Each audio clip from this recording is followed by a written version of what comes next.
School के लिए देख ली हैं, चार्जिंग के लिए, डिस्चार्जिंग के लिए, लेकिन एक कॉमन डेफिनेशन जो हमेशा काम करेगी, कॉमन डेफिनेशन है time constant is time when 63.2% change is complete.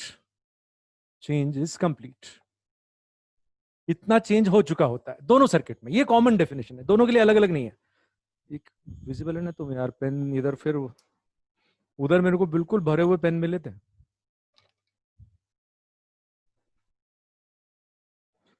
Sixty 63.2% changes complete. तो इसको अच्छे से समझ लो, जो भी चेंज हो रहा है इतने टाइम में उसका 63.2% कंप्लीट हो जाएगा। तो जैसे चार्जिंग की बात करें, चार्जिंग सर्किट की, तो चार्ज जीरो से लेके फाइनल चार्ज तक बढ़ता है यहां टी टेंडिंग टू इन्फिनिटी पे, ये t is equal to zero पे। तो यहाँ चार्ज बढ़ने का काम हो रहा है, यहाँ क्या हो रहा है, चार्ज बढ़ने का काम हो रहा है।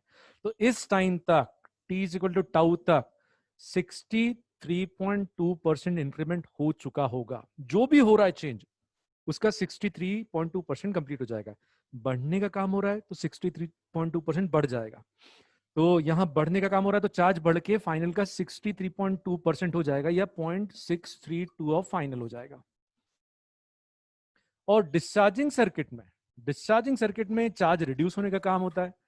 भाई t is equal to zero पे देयर इज सम चार्ज, और t टेंडिंग टू इंफिनिटी पे चार्ज जीरो है, तो चार्ज रिड्यूस होने का काम हो रहा है।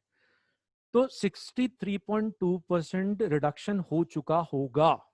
जो भी चेंज हो रहा है वो 63.2% कंप्लीट हो जाएगा।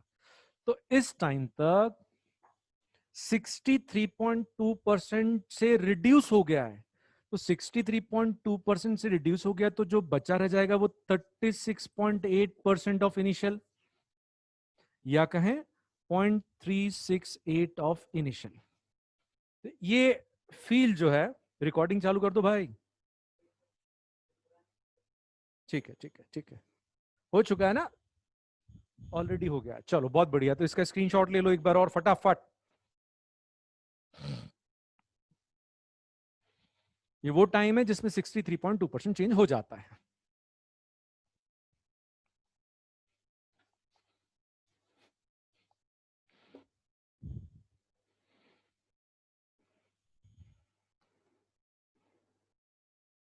अच्छा, एक बार एक चीज और याद दिलाना, ये जो लॉग ऑफ प्योर फंक्शन है, ये स्ट्रेट लाइन है, ये हो गया है उसके graph. The log of pure function is a straight line, हो गया, उसके ग्राफ्स हो गए। ठीक है, क्योंकि दो बैचेस चल रही है ना, थोड़ा सा डिफरेंट कंटेंट है दोनों में। चलो अब अपन लास्ट के टॉपिक्स पे आ जाते हैं। हेडिंग डाल लो, tau calculation in typical cases, या टाउ कैलकुलेशन। तो टाउ जो है that is R into C. तो ये आर कैसे कैलकुलेट करते हैं टिपिकल केसेस में, समझना है। ठीक है, आर, तो पहले फील्ड डेवलप करें, बहुत ध्यान से सुनिए। आर क्या होता है, कौन सा आर यहां यूज होता है, चार्जिंग या डिस्चार्जिंग, दोनों में ध्यान से देखिए बेटा। जब चार्जिंग चल रही है तो बैटरी क्या करती है, यहां से चार्ज उठा के यहां ट्रांसफर करती है। तो चार्ज यहां से चलना चालू करता है, तो ये चार्ज का स्टार्टिंग पॉइंट है। चार्ज यहां से चलना चालू करता है और फिर वो यहां पहुंचता है, तो ये चार्ज का एंड पॉइंट है। और ऐसे कैपेसिटर चार्ज होता है। तो ये जो चार्ज चल रहा है बेसिकली करंट ही तो फ्लो हो रहा है, चार्ज फ्लो हो रहा है मतलब करंट फ्लो हो रहा है। तो जो करंट है उसके लिए इनिशियल पॉइंट हो गया, और ये फाइनल पॉइंट, तो ये उसका रास्ता हो गया। तो जो करंट यहां से यहां चल रहा है, उसको ये रास्ता जो रेजिस्टेंस ऑफर कर रहा है, that is this R. This is equivalent resistance between two plates of capacitor. एक बार और, क्योंकि चार्ज को यहां से चलना चालू करना है और उसको यहां लैंड करना है, तो ये जो रास्ता है उसको जो रेजिस्टेंस ऑफर करता है, that is the R here.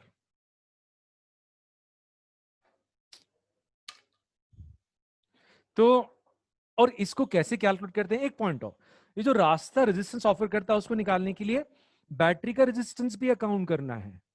तो इस इक्विवेलेंट रेजिस्टेंस को कैलकुलेट करने के लिए इस बैटरी को इसके इंटरनल रेजिस्टेंस से रिप्लेस कर दो। क्यों भाई, हमको इक्विवेलेंट रेजिस्टेंस चाहिए, उसका ईएमएफ से लेना देना नहीं है। तो बैटरी भी कुछ रेजिस्टेंस ऑफर कर रही है, तो बस वो रेजिस्टेंस हमको यहां पर प्लॉट करना, बैटरी हटा के उसका रेजिस्टेंस प्लॉट कर लेंगे तो हमको इन दो प्लेट्स के बीच में टोटल रेजिस्टेंस मिल जाएगा, which is obtained by replacing cell by its internal R। Note मत करो, स्क्रीनशॉट ले लेना, ये तो आर की डेफिनेशन है, ये इन दो प्लेट्स के बीच का रेजिस्टेंस है, और उसको कैलकुलेट करने के लिए ईएमएफ से लेना देना नहीं है। अरे रेजिस्टेंस का ईएमएफ से क्या लेना देना, उसको कैलकुलेट करने के लिए बैटरी को हटा के उसको उसके इंटरनल रेजिस्टेंस से रिप्लेस कर देंगे। बैटरी जो रेजिस्टेंस ऑफर कर रही है वो यहां काउंट कर लो तो टोटल रेजिस्टेंस मिल जाएगा। तो ये है। हाँ, और एक दो क्वेश्चंस ध्यान से देखो, समझो ये कैसे काम करते हैं। एक ये वाला क्वेश्चन जो अभी मैंने प्लॉट किया था, इसमें तो डायरेक्टली आर मिल रहा है, बट हर बार इतना इजीली नहीं मिलेगा। तो समझो इस क्वेश्चन से आपको समझ में आएगा कि हम कैसे आर इक्विवेलेंट निकालेंगे जो कि टाइम कांस्टेंट में आता है। ध्यान से सुनिए बेटा,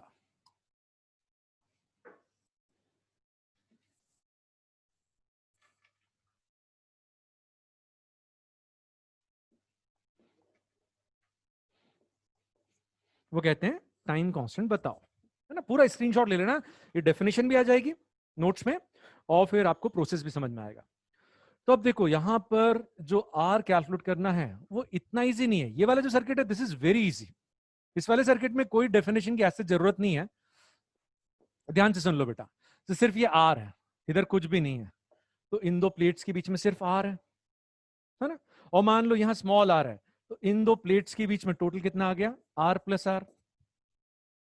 तो यहां पर जहां सिंगल लूप है कोई प्रॉब्लम नहीं आती आर कैलकुलेट करने में, इन दो पॉइंट्स के बीच में आर सिंपली ये आर प्लस आर। लेकिन यहां भी करना है तो प्रोसेस समझ लो, हम इन दो प्लेट्स के बीच में रेजिस्टेंस कैलकुलेट करना चाहते हैं, तो हम दो प्लेट्स को हटा के दो पॉइंट्स प्लॉट कर लेते हैं। ये दो प्लेट्स, इनके बीच में करंट चलता है यहां से यहां, और बाकी का circuit as it is draw कीजिए। बस बैटरी जो रेजिस्टेंस ऑफर कर रही है वो अकाउंट कर लो आप। तो ये आर और ये आर। अब देखिए ये आर और आर, आर बाई टू, वो इस आर के साथ सीरीज में, तो जो टाइम कांस्टेंट है उसके लिए 3/2R/C। आराम से देखो, आर और आर बाई टू, ये आर बाई टू इस आर के साथ सीरीज में इन दो पॉइंट्स के बीच में, तो 3R/2 ऐसे कैलकुलेट करते हैं। Is this clear? RC/3 खुशी, RC/3 नहीं आएगा बेटा।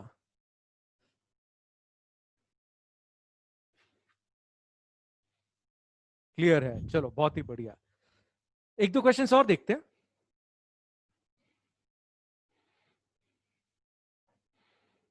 हटा दो इसको। अच्छा, एक पॉइंट यहां इंट्रोड्यूस कर देता हूं, एक कॉन्सेप्ट इंट्रोड्यूस कर देता हूं। इसी क्वेश्चन में यदि आपको इसी क्वेश्चन में दो पार्ट पूछे जा सकते हैं, वो कहेंगे टाइम कांस्टेंट फॉर चार्जिंग और टाइम कांस्टेंट फॉर डिस्चार्जिंग। तो ध्यान से सुनो, चार्जिंग सर्किट तब रहता है जब बैटरी कनेक्टेड है, तो ये चार्जिंग सर्किट हो गया। यदि इसी क्वेश्चन में आपको कहते हैं टाइम कांस्टेंट फॉर डिस्चार्जिंग बताओ, इसी क्वेश्चन में, तो भाई बैटरी वाली ब्रांच हट जाएगी, ये स्विच ओपन कर देंगे तो अब ये कैपेसिटी, ये तो ब्रांच हट गई, तो जो कैपेसिटर का चार्ज है अब वो खत्म होना चालू हो जाएगा। तो डिस्चार्जिंग के लिए काम करना है तो बैटरी वाली ब्रांच हटा दीजिए, और अब इन दो पॉइंट्स के बीच में इक्विवेलेंट रेजिस्टेंस बताओ। इन दो पॉइंट्स के बीच में इक्विवेलेंट रेजिस्टेंस कितना आ गया, 2R। तो रिपीट कर रहा हूं, यदि अपने को चार्जिंग के लिए काम करना है तो बैटरी वाली ब्रांच लगा के काम करेंगे और बैटरी को उसके इंटरनल रेजिस्टेंस से रिप्लेस करेंगे। डिस्चार्जिंग के लिए काम करना है तो बैटरी वाली ब्रांच हटा दो, बचा हुआ जो सर्किट है वो डिस्चार्जिंग सर्किट, सिर्फ एक कैपेसिटर और 2R का resistance. I think this is clear.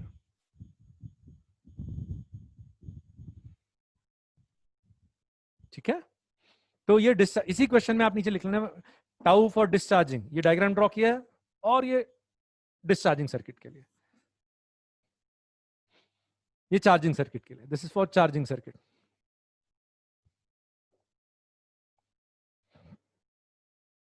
ठीक है,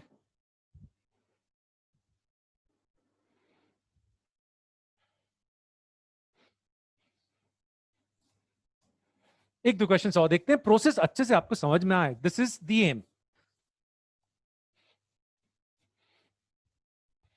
ध्यान से सुने, एक क्वेश्चन और, जिनको बहुत अच्छे से समझ में आ गया है वो आंसर डिराइव करके बैठे हैं, इवैल्यूएट करें कि जो आंसर मैं यहां लिखूंगा उससे मैच कर रहा है कि नहीं।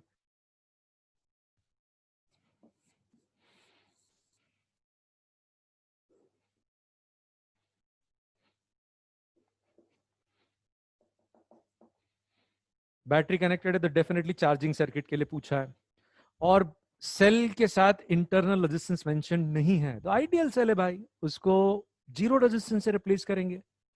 तो फिर से देखो, यहां पर आपको कहीं प्रॉब्लम, सिंगल लूप नहीं है, जहां सिंगल लूप नहीं है वहां ये प्रोसेस करना। फिर से सुन लो बेटा, जहां सिंगल लूप है और इजीली आप आर निकाल सकते हैं, सुन लो ध्यान से, 4R आर, अब कहते हैं इसमें टाइम कांस्टेंट बताओ, अरे तो यहां से यहां तक equivalent resistance R plus 2R, ये दोनों को 2R से रिप्लेस कर दिया, 2R+R+R 4R, यहां के लिए नहीं है। जहां सिंगल लूप दिख रहा है इसको हटा के देखो, इजीली सिंगल लूप में कन्वर्ट हो रहा है, तो वहां आप ये सब नहीं करोगे, डायरेक्टली आप यहां निकाल सकते हो। इस केस में टाइम कांस्टेंट आ जाएगा 4R × C। ठीक है, डोंट परफॉर्म दिस प्रोसेस इस केस के लिए। इस केस के लिए काम करना है तो आप देखो, कैपेसिटर प्लेट्स को हटा दिया आपने, बहुत ध्यान से सुन लो बेटा, बाकी सब एज इट इज, और बैटरी को जीरो रेजिस्टेंस से रिप्लेस किया। आइडियल सेल है तो जीरो रेजिस्टेंस, उसके इंटरनल रेजिस्टेंस से रिप्लेस करना है।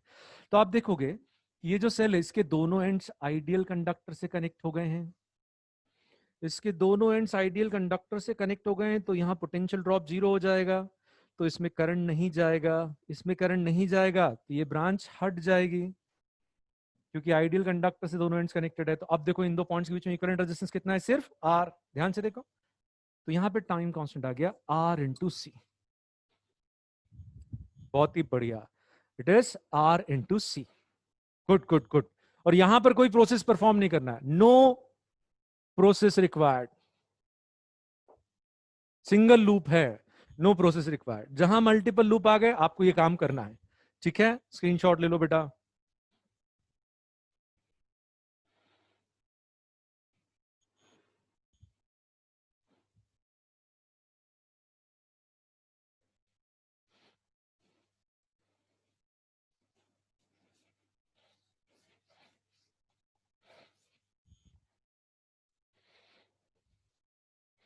आज E2 में नया चैप्टर चालू हो गया, यहां भी कर देंगे, बट जो थोड़ा सा क्रिटिकल कंटेंट, बहुत अच्छे लेवल का कंटेंट जो बाकी है, पहले वो फिनिश कर लेते हैं, कॉन्सेप्ट बिल्डिंग, और उसके बाद मैग्नेटिक इफेक्ट्स ऑफ करंट। ठीक है, तो स्टार्ट करते हैं एक टिपिकल केस से, बहुत ध्यान से सुनेंगे बेटा। जैसे कभी आपको किसी चार्ज्ड कैपेसिटर के साथ सर्किट कैलकुलेशन परफॉर्म करना है, स्विच क्लोज किया है और कुछ भी मेंशन नहीं है, तो कैपेसिटर को न्यूट्रल लेते हैं, है ना।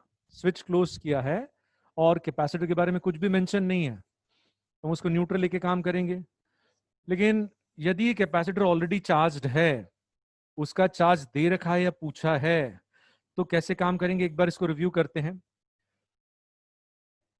और काम करने का तरीका बहुत ध्यान से सुनेंगे।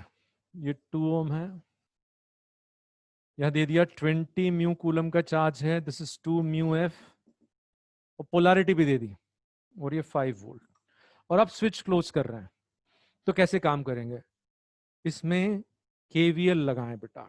यदि चार्ज्ड कैपेसिटर को सर्किट में अपने को यूज करना है, उसको यूज करके कैलकुलेशन परफॉर्म करना है, तो ऑलवेज यूज केवीएल। कैसे, यही सीखना है। क्वेश्चन में हमको ये करंट पूछा है, इसमें करंट और उसका डायरेक्शन पूछा है, सुन लो, चैलेंज मत लो अभी, पूरा ध्यान अंडरस्टैंडिंग पे। चार्ज कैपेसिटर ऑलरेडी चार्ज है, उसके साथ काम करना है। तो हम क्या करेंगे, करंट का कोई भी डायरेक्शन अस्यूम कर लो, स्विच क्लोज करने की जस्ट बात, अपन मान लेते करंट इस डायरेक्शन में, हमको डायरेक्शन में नहीं मालूम रहेगा करंट का, वो हर बार इधर नहीं रहेगा, तो करंट का डायरेक्शन अस्यूम कर लो, और ये करंट हमेशा विद साइन आएगा। करंट इधर मानना, इधर मान लो, इधर मानना, इधर मान लो, कोई एक डायरेक्शन मान लो। यदि करंट की वैल्यू +10 आई सॉल्व करने पर, इसका मतलब जिस डायरेक्शन में आपने करंट अस्यूम किया, करंट एक्चुअल में उसी डायरेक्शन में है और 10 एम्पियर है, कोई प्रॉब्लम नहीं। लेकिन कभी कभी ये करंट की वैल्यू -10 -5 कुछ आ गई, इसका मतलब यह है कि एक्चुअल करंट जिधर आपने माना है उसके अपोजिट डायरेक्शन में है, लेकिन है 10 एम्पियर। आपने करंट आई इधर माना और आई की वैल्यू सॉल्व करने पे आ गई -10, मतलब करंट इधर है। तो ये चिंता नहीं करना कि करंट एक्चुअली इधर है कि नहीं है, मान लो इधर। अब अपन सॉल्व करेंगे, तो सॉल्व करने के लिए सबसे स्ट्रॉन्ग तरीका है केवीएल। इस लूप में घूमो और अपन ऐसे घूमेंगे, यहां से चलना चालू करेंगे और यहां तक पहुंच जाएंगे, ठीक है। इसके क्रॉस पोटेंशियल डिफरेंस पहले ही लिख लो, Q/C, Q/C, तो दैट इज 10 वोल्ट, है ना। Q/C कर दो, Q/C करोगे तो 10 वोल्ट आ रहा है। अब घूमते हैं, यहां से यहां +5, फिर करंट फ्लो की डायरेक्शन जाएंगे तो -IR, -I/R करंट फ्लो की डायरेक्शन जाएंगे। फिर हाई से लो पे जा रहे हैं, पॉजिटिव प्लेट से नेगेटिव प्लेट पे जा रहे हैं, मतलब हाई से लो पे जा रहे हैं, तो -10, दिस इज इक्वल टू 0। पहुंच गए यहां, मतलब लूप कंप्लीट हो गया, आपको एलिमेंट बाकी नहीं है। यहां से चलना चालू किए थे, वापस यहीं पहुंच गए। तो यहां आप देखेंगे आई की वैल्यू आ रही है -2.5। देखो 2i उधर ले जाओ, इधर -5 आ रहा है। तो इसका मतलब यह है कि एक्चुअल करंट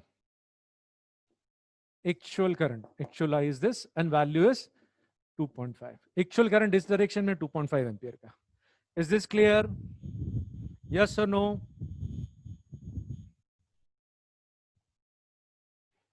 ठीक है, यस। एक का दो क्वेश्चंस और देखते हैं।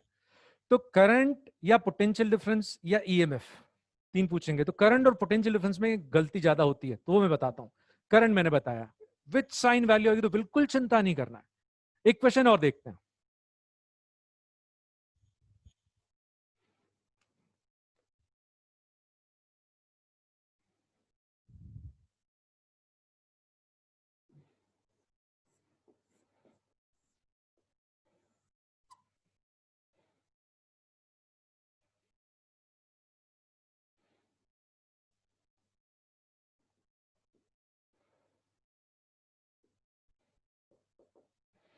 यहां पर चार्ज विथ पोलैरिटी बताना है, पोलैरिटी और चार्ज की वैल्यू, पोलैरिटी एंड चार्ज, ये क्वेश्चन। अब चार्ज पूछा है उसका, मतलब अपन चार्ज कैपेसिटर के साथ काम कर रहे हैं, ठीक है। तो जहां भी चार्ज कैपेसिटर है, काम करने का तरीका मैं बता रहा हूं, बहुत ध्यान से सुने बेटा, बहुत ध्यान से सुने। यहां पर हमको नहीं मालूम कौन सी प्लेट पॉजिटिव चार्ज कैरी कर रही है, कौन सी नेगेटिव, नहीं मालूम है ना। तो अपन पोटेंशियल डिफरेंस हमेशा अस्यूम करेंगे, पोटेंशियल डिफरेंस V मान लो और पोलैरिटी मान लो। अपन मान लेते हैं ये पॉजिटिव ये नेगेटिव, ये मान लेते हैं ये पॉजिटिव है ये नेगेटिव, ऐसा मान लिया अपन ने, ये हमारी अजम्पशन है। अब यदि ये V की वैल्यू +10 आती है, मतलब सही में आपकी अजम्पशन सही है, ये पॉजिटिव और ये नेगेटिव।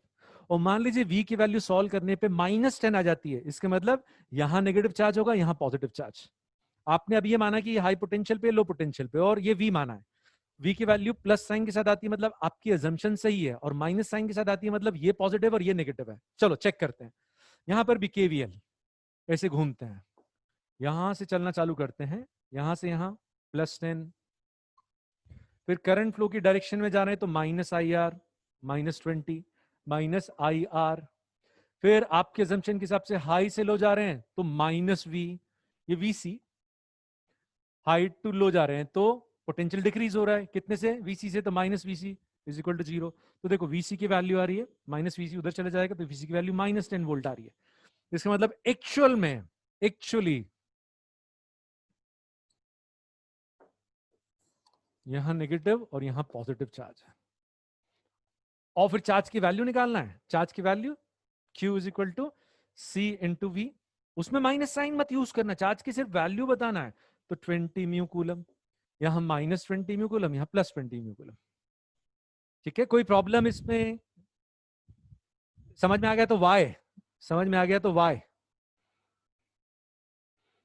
चलो बहुत बढ़िया। अच्छा फिर मैं, देखो ये थोड़ा सा टाइम कंज्यूमिंग है। जहां पर स्टैंडर्ड चार्जिंग वाला सर्किट है उसका भी क्वेश्चन करते, उसमें ये सब करने की जरूरत नहीं है बेटा, उसमें इतना टाइम देने की जरूरत नहीं है। ठीक है, कहां ऐसा करेंगे? जहां चार्ज कैपेसिटर लगा के दिया है वहां ऐसा करेंगे। और फिर ये क्वेश्चन जो है ना, ये तभी बनेगा जब आप अलर्ट होके केवीएल लगाते हैं। बहुत सारे बच्चे गड़बड़ करेंगे। जैसे अब स्टैंडर्ड चार्जिंग सुनो ध्यान से, किसी केस में उन्होंने कहा है कि कैपेसिटर चार्ज हो रहा है, मतलब शुरू में न्यूट्रल था, क्वेश्चन में कुछ भी मेंशन नहीं, मतलब शुरू में न्यूट्रल था, और वो कहेंगे ड्यूरिंग चार्जिंग, ऐसा क्लियरली मेंशन कर दिया ड्यूरिंग चार्जिंग। ध्यान से सुनो, Q is 20 mu coulomb, find I. ये 2 म्यू एफ दे दिया है, और आपको दे दिया है ये 30 वोल्ट, ये 2 ओम, और आपको करंट पूछा है। अब स्टैंडर्ड चार्जिंग सर्किट में आपको पोलैरिटी वगैरह डायरेक्टली दे रखी है, तो इसमें है ना ज्यादा दिमाग लगाने की जरूरत नहीं, ज्यादा टाइम लगाने की जरूरत नहीं। चार्ज हो रहा है मतलब करंट इधर ही रहेगा, और ये पॉजिटिव ये नेगेटिव। कभी कभी पूछा है तो वो तो आपको सीधे सीधे वैल्यू पूछेंगे करंट की। तो बेटा स्टैंडर्ड केस में आप देखो, बहुत इजी तरीके से आप फटाफट आंसर तक पहुंच सकते हो। ये दोनों मिलके 30 शेयर कर रहे हैं, वो अलग केस अलग, जहां चार्ज दे रखा वो अलग। ये दोनों मिलके 30 शेयर कर रहे हैं, और इसके अक्रॉस कितना आ गया? Q/C 10 वोल्ट, इसके क्रॉस 10 वोल्ट आ गया, तो इसके क्रॉस 20 वोल्ट। 30 में से 10 इसके क्रॉस आ गया, तो डायरेक्टली 20 वोल्ट इसके क्रॉस। ये करंट का डायरेक्शन। ठीक है, तो उधर लूप वूप में घूमने की जरूरत नहीं है। इस क्वेश्चन में ये किया तो आपने टाइम लूज किया, दूसरों से पीछे रह जाओगे। क्लियर है ना, कहां अपने को लूप यूज करना है, कहां नहीं करना है। जहां चार्ज कैपेसिटर कनेक्ट करके दिया है वहां, स्टैंडर्ड केस में चार्जिंग चल रही है तो हमको मालूम है चार्जिंग करंट इधर ही जाएगा, और ये पॉजिटिव या नेगेटिव, और दोनों मिलकर 30 शेयर कर रहे हैं। एक 10 होगा तो बचा हुआ 20 इसके क्रॉस। ऐसा यहां करना है, यहां मत करना ऐसा। Yes, answered by looking at the question. Just look at the question, have a feel and answer it. यहां नहीं, यहां गड़बड़, यहां फील के साथ काम नहीं होगा। ठीक है ना?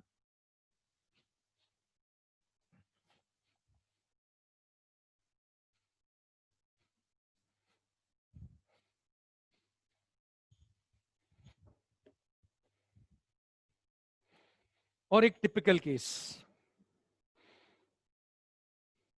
बहुत ध्यान से सुनना, इस क्वेश्चन को समझना बहुत ध्यान से, बहुत अच्छा केस है।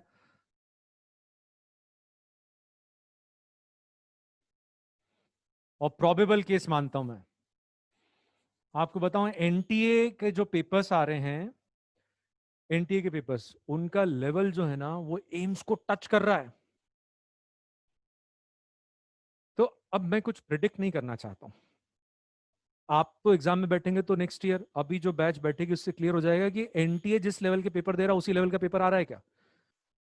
तो अब ये एक्सपेक्टेशन है कि एनटीए जो पेपर बना रहा है फाइनल पेपर वैसा आ सकता है।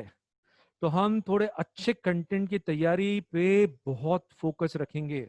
ठीक है, ये जो क्वेश्चन मैं बता रहा हूं, this belongs to last 5 last 10, typical case है। अभी तक स्टेडी स्टेट के लिए काम किया था, तो जो केसेस कवर किए थे उसमें यहां कैपेसिटर के साथ रेजिस्टेंस या दूसरा कैपेसिटर था। अब एक कैपेसिटर के साथ एक बैटरी भी लगा दी है। पहला case 20 volt, 2 ohm, 1 ohm, 8 volt, this is suppose 10 volt, और यहां पे 2 म्यू एफ। इसका चार्ज पूछ लिया पोलैरिटी के साथ, स्क्रीनशॉट ले लो और फिर प्रोसेस समझना, प्रोसेस का स्क्रीनशॉट अलग से। अरे काय का, इसमें बहुत अच्छे लेवल पे बहुत बढ़िया समझ में आएगा। ठीक है, अच्छा देखो, कोई स्विच नहीं है, कोई टाइम मेंशन नहीं है, मतलब steady state. Yes, steady state. Steady state के लिए काम करना है तो जिस ब्रांच में कैपेसिटर है उसको हटा दो, और इन दो पॉइंट्स के बीच में पोटेंशियल डिफरेंस आपको निकालना है। अब जब सेल कनेक्टेड है तो थोड़ा सा चेंज, भाई अलग केस है तो थोड़ा सा चेंज आएगा इसमें।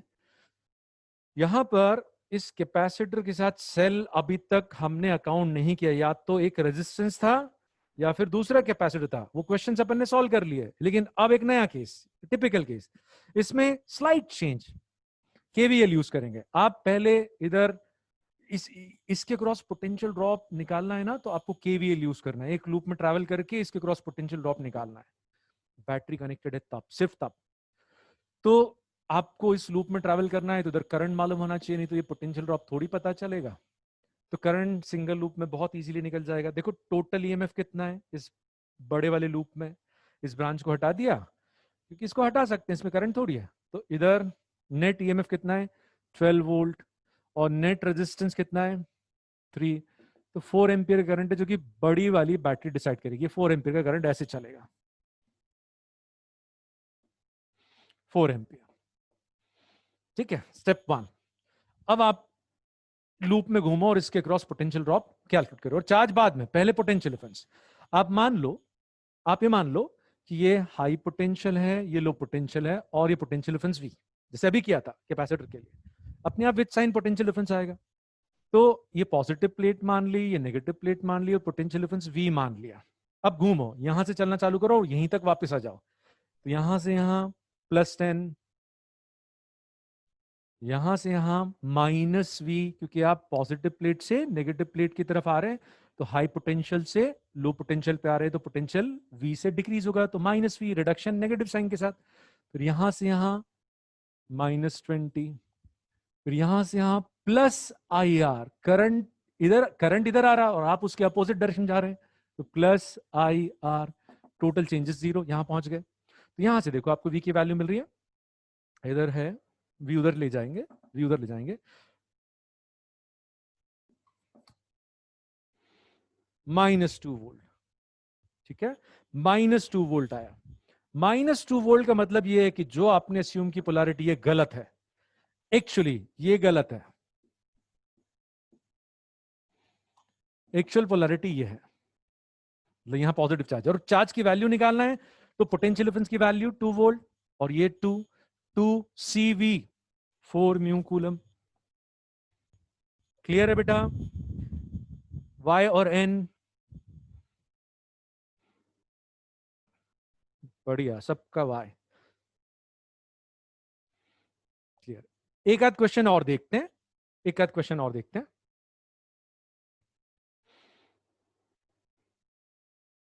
किसी को डाउट होगा तो क्लियर हो जाएगा।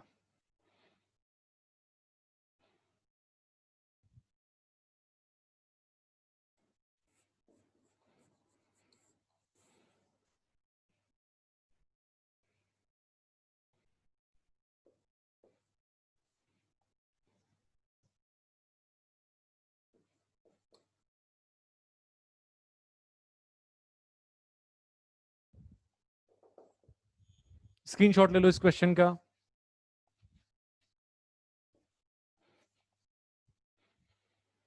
स्क्रीनशॉट, अपने को कैपेसिटर का पोटेंशियल डिफरेंस पता करना है, ठीक है। और जिन लोगों को एकदम अच्छे से समझ में आ गया पिछले वाला, सिर्फ वही लोग चैलेंज लेके इसको अटेम्प्ट करेंगे। It is kind of challenge. बाकी लोगों के लिए प्रोसेस एक बार और रिपीट करना जरूरी है, तो समझे भाई। कैपेसिटर के साथ बैटरी कनेक्टेड है ना, तो काम करने का तरीका थोड़ा सा चेंज होगा। केवीएल यूज करना है, कैसे? पहले तो टाइम गिवन नहीं है, स्विच नहीं है, तो स्टेडी स्टेट। स्टेडी स्टेट के लिए काम करना है तो पहले जिस ब्रांच में कैपेसिटर उसको हटा दो, और इसके क्रॉस पोटेंशियल डिफरेंस कैलकुलेट करने के लिए आपको लूप केवीएल यूज करना है। बैटरी वाले केस में करना ही है, केवीएल यूज करना है। तो केवीएल यूज करेंगे तो इसमें करंट मालूम होना जरूरी है, इसमें करंट मालूम होना जरूरी है। तो ये जो बचा हुआ लूप है, इसमें नेट ईएमएफ देखो 2V -V, एक एंटी क्लॉकवाइज एक क्लॉकवाइज, तो V is net EMF, total resistance 3R। तो ये करंट आ गया, और बड़ी वाली बैटरी डिसाइड करेगी ये करंट I जो है V/3R आ गया, ऐसे करंट चलेगा। First step. सेकेंड स्टेप, अब आप लूप में घूमो, यहां से चलना चालू करो और ये पोलैरिटी अस्यूम कर लो, ये माइनस ये प्लस, ये आपने माना, ये आपने माना। तो यहां से यहां गए तो प्लस वीसी, यहां से चलना चालू कर रहे हो, घूम के यहीं पहुंच जाएंगे। यहां से यहां प्लस वीसी, नेगेटिव से पॉजिटिव, लो टू हाई, फिर प्लस वी, फिर -2v, फिर प्लस आई आर। क्यों प्लस आई आर? क्यों? क्योंकि करंट के ऑपोजिट डायरेक्शन में जा रहे हैं। Plus I into R, this is 0। तो देखें यहां पर VC जो है V/3, ये हो जाएगा V minus V/3 plus 2V/3, plus 2V/3 आ रहा भाई। ओहो, yes yes yes yes yes yes, silly mistake, बिल्कुल ठीक है, sorry sorry sorry,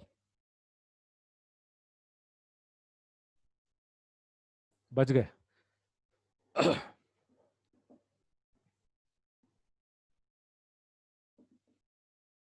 correct correct correct, 1/3V। Y और N प्रोसेस क्लियर है अब?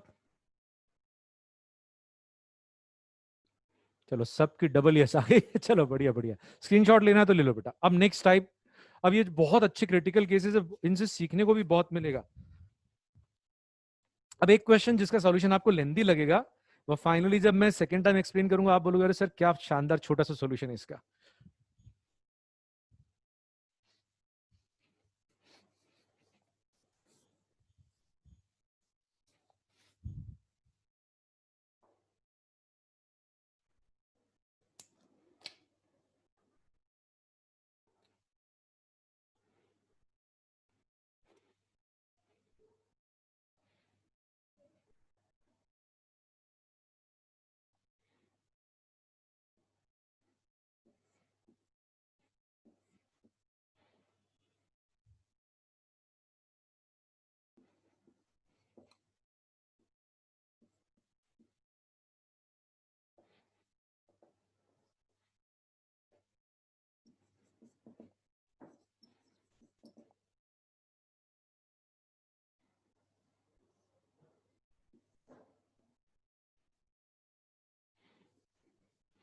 Find Q flowing through S on closing। Screenshot ले लो क्वेश्चन का, क्योंकि आपको घर पे इसको खुद सॉल्व करके देखना है। ठीक है, ले लिया स्क्रीनशॉट? अब बहुत ध्यान से सुनेंगे और समझेंगे। अभी जो मैं एक्सप्लेन कर रहा हूं आप लोगों को, और इतना बड़ा सॉल्यूशन, फिर जब मैं सेकंड टाइम एक्सप्लेन करूंगा वन स्टेप सॉल्यूशन।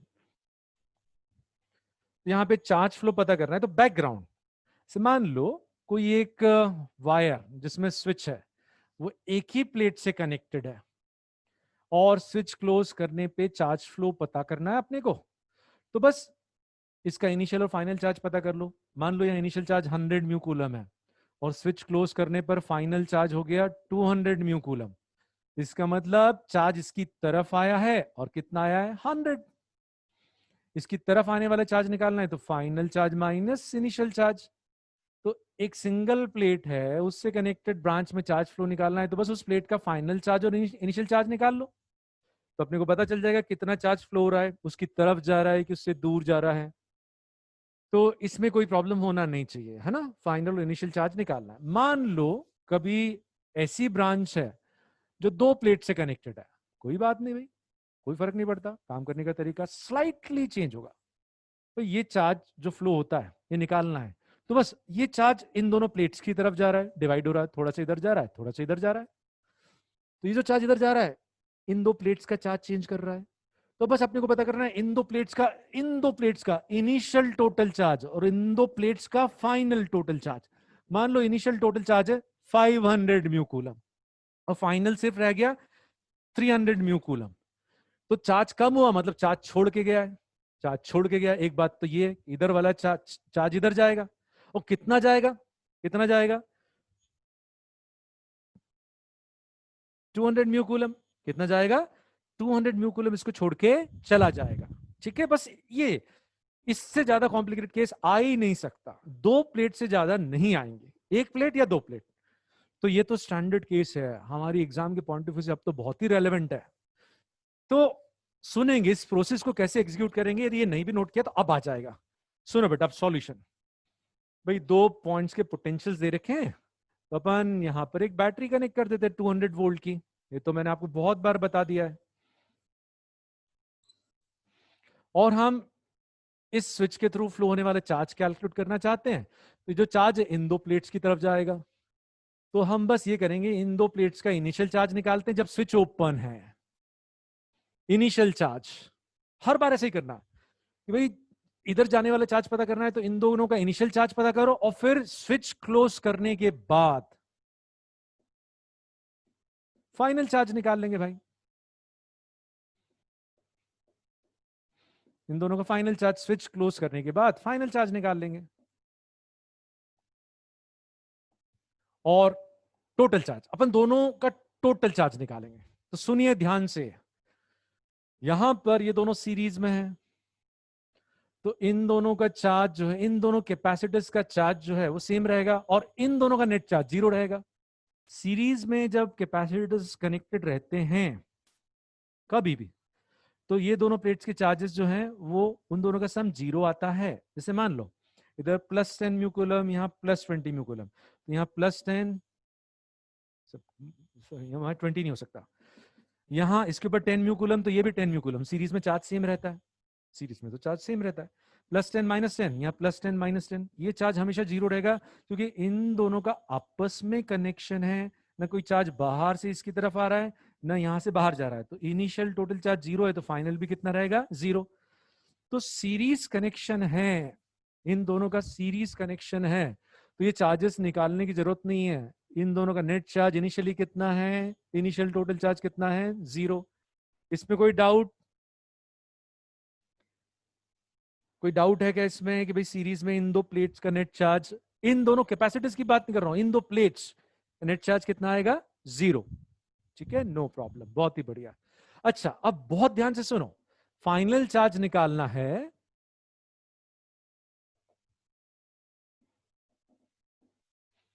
तो काम करने का तरीका, ये 200 वोल्ट, ये 200, तो आप देखो ये दोनों पैरेलल में, ये दोनों पैरेलल में, और इनका कॉम्बिनेशन आपस में सीरीज में।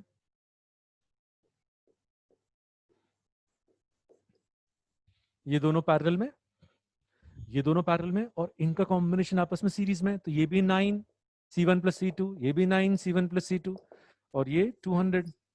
तो दोनों के क्रॉस 100 100 आ जाएगा, इसके क्रॉस भी 100 आ जाएगा। ये वाला पोटेंशियल डिफरेंस पहले वाले कॉम्बिनेशन के क्रॉस 100 वोल्ट आ जाएगा, दूसरे वाले के क्रॉस भी 100 वोल्ट आ जाएगा, क्योंकि दोनों बराबर हैं, 200 शेयर करेंगे। और पोलैरिटी देखो ध्यान से, ये पॉजिटिव प्लेट, पॉजिटिव नेगेटिव, फिर पॉजिटिव नेगेटिव। अब इन दोनों चार्जेस का सम 0 नहीं आएगा, because they are not in series. ये ब्रांचिंग हो गई ना बेटा, ब्रांचिंग जैसी हो गई, अभी तो ये सीरीज में है, तो बस इन दोनों का चार्ज इनिशियली 0 तो फाइनली भी 0। लेकिन ये ब्रांचिंग हो गई, तो अब ये सीरीज में नहीं है। ठीक है, बहुत इंपॉर्टेंट है। अब ये सीरीज में नहीं है, तो दोनों का चार्ज सेम नहीं होगा, दोनों कैपेसिटर्स का चार्ज सेम नहीं होगा, तो ये चार्जेस कैंसिल नहीं होंगे, क्योंकि इन दोनों का चार्ज बढ़ भी सकता है, घट भी सकता है, यहां से आ जा सकता है ना। पहले तो ये ब्रांच थी नहीं, तो भाई इनिशियल चार्ज 0 था, तो फाइनल भी 0। अब इधर कुछ कनेक्ट कर दिया, तो चार्ज यहां से इन दोनों को छोड़ के जा भी सकता है, और बाहर से आ भी सकता है। तो अब ये चार्ज का सम 0 नहीं होगा, और प्रूव भी करके बताता हूं। 200 में से 100 इधर, 100 इधर। ठीक है भाई, उधर से समझ में आया कि ये 100, ये भी 100। और फिर यहां पर 3 μF, तो ये चार्ज आ गया -300, Q = CV, यहाँ +300, यहाँ -300, ये भी 100, तो 600 म्यू कूलम का चार्ज है। इधर +600 और इधर -600। तो बताओ इन दोनों का मिलके फाइनल टोटल चार्ज कितना हो गया? इधर -300 और इसके ऊपर +600, तो टोटल चार्ज इन दो प्लेट्स का कितना आ गया? 300। पहले कितना था? 0। फाइनल टोटल चार्ज इन दोनों प्लेट्स का आ गया 300 म्यू कूलम। बताओ कितना चार्ज फ्लो हुआ? कितना चार्ज फ्लो हुआ? 300 म्यू कूलम। Answer is 300। वाई और एन अंडरस्टैंडिंग?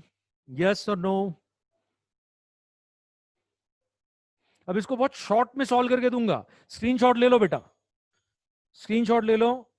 इसको सॉल्व करने का जो शानदार तरीका है वो अब समझना। अमीमा लास्ट स्टेप ऐसी है बेटा, ये 100 है, Q is equal to CV, तो 300 mu coulomb minus 300 mu coulomb, ये 6 है और ये 100 है, तो यहाँ 600 म्यू कूलम CV, इधर प्लस 600 इधर माइनस 600, तो टोटल चार्ज इन दोनों का मिलके कितना हो गया, ये दोनों ऐड करने के बाद 300, पहले 0 था नेट चार्ज, अब 300 हो गया, तो 300 म्यू कूलम ऊपर की तरफ आया। ठीक है, अब इसका एक वन स्टेप सॉल्यूशन, आपने स्क्रीनशॉट तो ले लिया होगा। आप एग्जाम में कैसे सॉल्व करोगे, बहुत ध्यान से सुनिए।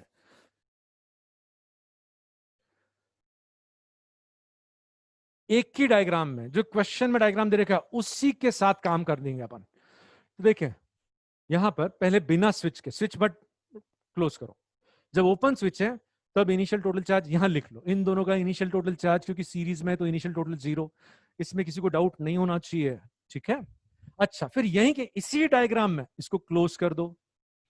जैसे क्लोज किया, ध्यान से देखा, ये 9 C1 C2, ये भी 9, तो 9 और 9 ये दोनों सीरीज में है, इधर 9 आ गया, इधर 9 आ गया, और दोनों के क्रॉस 200 है, तो इधर इस वाले 9 के क्रॉस इस वाले 9 के क्रॉस 100 आ जाएगा, तो ये पोटेंशियल डिफरेंस दोनों के क्रॉस यहीं कहीं लिख दिया, उधर क्यों जाए। और polarity positive negative negative, 100 volt है, 3 म्यू एफ है, तो यहां माइनस 300 म्यू कूलम आ गया, 100 वोल्ट है, 6 म्यू एफ है, तो यहां प्लस 600 म्यू कूलम आ गया, तो फाइनल टोटल चार्ज यहीं लिख दिया, 600 और माइनस 300 का सम आ गया 300 म्यू कूलम। खत्म, क्वेश्चन एक ही डायग्राम में खत्म। ठीक है, लास्ट स्टेप जिसने लिखी है समझ में आ गई बेटा, स्टेप लास्ट, आई थिंक नूर।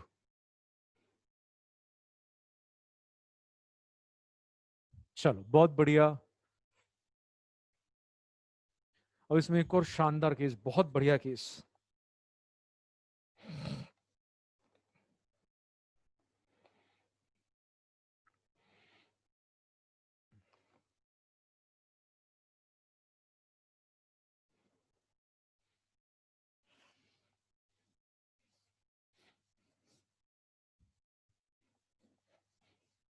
बहुत ध्यान से सुनना है, ये जो कॉन्सेप्ट बता रहा हूं इसमें बहुत सारे बच्चे गड़बड़ कर देते हैं।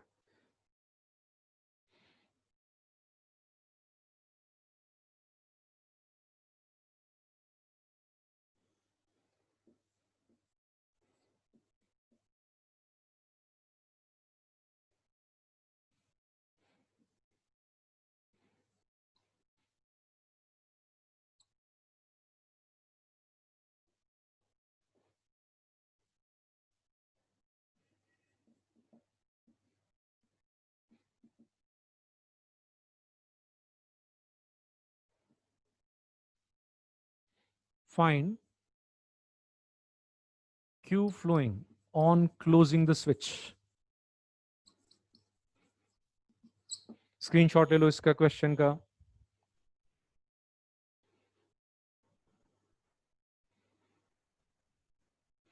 नहीं विराज, गड़बड़ हो जाएगी, इक्विवेलेंट में गड़बड़ हो जाएगी, बिल्कुल नहीं। भव्य बस 15-20 मिनट और फिर नया टॉपिक। ठीक है, अब समझो इसमें एक नया कॉन्सेप्ट और है, नया नहीं बताया हुआ है लेकिन बच्चे भूल जाते हैं।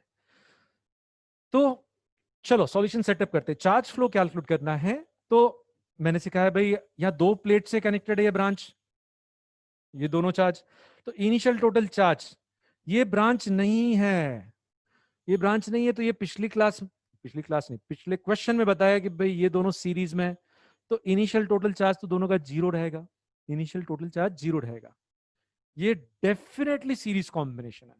और मुझे कुछ समझाना है तो उसके लिए डायग्राम ड्रॉ कर रहा हूं, नहीं तो चार्ज फ्लो के लिए डायग्राम की जरूरत नहीं है।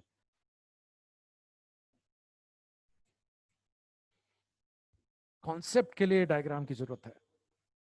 और स्विच क्लोज कर देंगे तो अब ये सीरीज में नहीं है।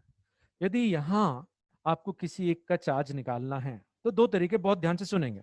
मान लो वो सिर्फ एक चार्ज पूछते हैं, तो ऊपर ऊपर 18 वोल्ट है और इन दोनों के क्रॉस भी 18 वोल्ट है, दोनों मिलके 18 शेयर कर रहे हैं, तो चार्ज निकालना है तो एक तरीका ये है कि ये जो है कॉम्बिनेशन इसके क्रॉस 18 है और ये कॉम्बिनेशन की इक्विवेलेंट कैपेसिटी 2 म्यू एफ है। कोई ऐसे काम कर सकता है, जरूरी नहीं यही तरीका यूज करें। ये जो कॉम्बिनेशन है ये 2 म्यू एफ है और इसके क्रॉस, ये मत ड्रॉ को भले से, इसके क्रॉस फाइनली पोटेंशियल ड्रॉप कितना है इस कॉम्बिनेशन के क्रॉस 18 वोल्ट। तो चार्ज आ जाएगा this into 18, 36 mu coulomb. Combination 3 और 6 का 2, 2 के क्रॉस 18, तो 2 और पोटेंशियल डिफरेंस 18, 36 म्यू कूलम। तो यहां भी 36 म्यू कूलम आ जाएगा और यहां भी 36 म्यू कूलम आ जाएगा। प्लस माइनस इन दोनों का सम 0 आ गया। तो सीरीज कॉम्बिनेशन की प्रॉपर्टी यूज कर सकते हैं क्योंकि सीरीज में है। कुछ लोग ऐसा करेंगे, इक्विवेलेंट से रिप्लेस कर देंगे क्योंकि इक्विवेलेंट का चार्ज और हर एक का चार्ज सेम रहता है। कुछ लोग ऐसा कर लेंगे भाई, तो ये दोनों मिलके 18 शेयर कर रहे हैं, तो C1 के क्रॉस कितना आएगा, C1 के क्रॉस निकालना है तो C2 V total upon C1 plus C2, 12 volt.